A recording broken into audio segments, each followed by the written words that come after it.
Greetings. I am Alexander Edward Karnes. I'm a mechanical and electrical engineer, a fitter machinist, an artist, and many other things besides. I am from the iron and brick and stone and rock and ocean of the Connecticut shoreline and New York City, once the absolute center of heavy and skillful industry and commercial power in the United States. I was one of the last things built, if not unintentionally, by our once great and powerful and intelligent industrial society while it was on its deathbed. I was inspired by the great public engineering works of long ago in my childhood, from the Grand Central Terminal to the gigantic electric railway system under New York City to the grand Corliss engines I saw driving, the very last of the dying industries that still had them in my young years, and many other things in between. I was mentored in my teens by salt-of-the-earth New Yorkers, shrewd and frugal New England Yankees, and sharp-minded British and European expats who were all in their 80s and 90s at the time, the vast majority of whom are now dead. Because of this, I now have a firm devotion to and belief in public civic engineering projects and infrastructure, and an almost fanatical directive to conserve resources and not waste time, money, machinery, or materials on things that are not explicitly needed. I also regard it as a crime to throw anything away that is working perfectly well or which can be repaired. There were no options for anything like a proper apprenticeship available to me in my childhood or teen years for a variety of reasons, including the country where I was born and my family situation.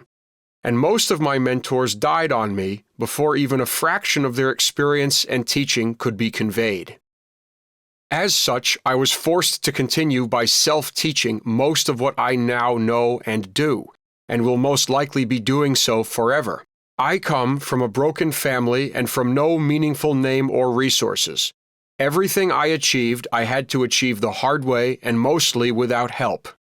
My body of work is now so large, I have trouble remembering it all when in conversation.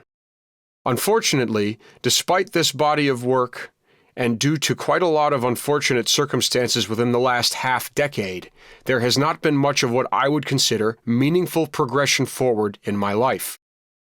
I was shown and given some of the technical and philosophical treasure of the old world that ended in 1914 with the advent of the Great War. And from this gift I inherited an insatiable thirst for more of the same. Not just to gain the knowledge and the way of thinking and character, but to apply it, put it into practice, and use it to make my life and the world around me better. I seek to impart the knowledge and skill that I have, and any I gain in the future, to those who deserve it and wish to give it a good home inside themselves and continue its practice. I also hope to find collaboration in the future to realize at least a few of my ideas and dreams.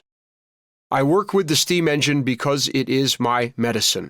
I create artwork primarily as a stand-in for the things that I need, but which I cannot have. Although my ability to create art is sporadic, I am happy to sell some of my work here to those who subscribe to me, and I will also take commissioned work. I have long taken the role of a technical advisor to various projects, museums, and individuals, and as a source of information and engineering help for all those who ask. But my work and way of life in this increasingly warped world is no longer sustainable without external support. My goal is at least to be able to use my machinery and equipment based out of my home workshop to teach thermodynamics and proper handling of these machines and engines on my terms and in the sort of healthy creative environment that was a part of how I learned and that which existed in the heyday which allowed the creation of all these things in the first place. Those who contribute a lot to me will be welcome to come participate in these sessions.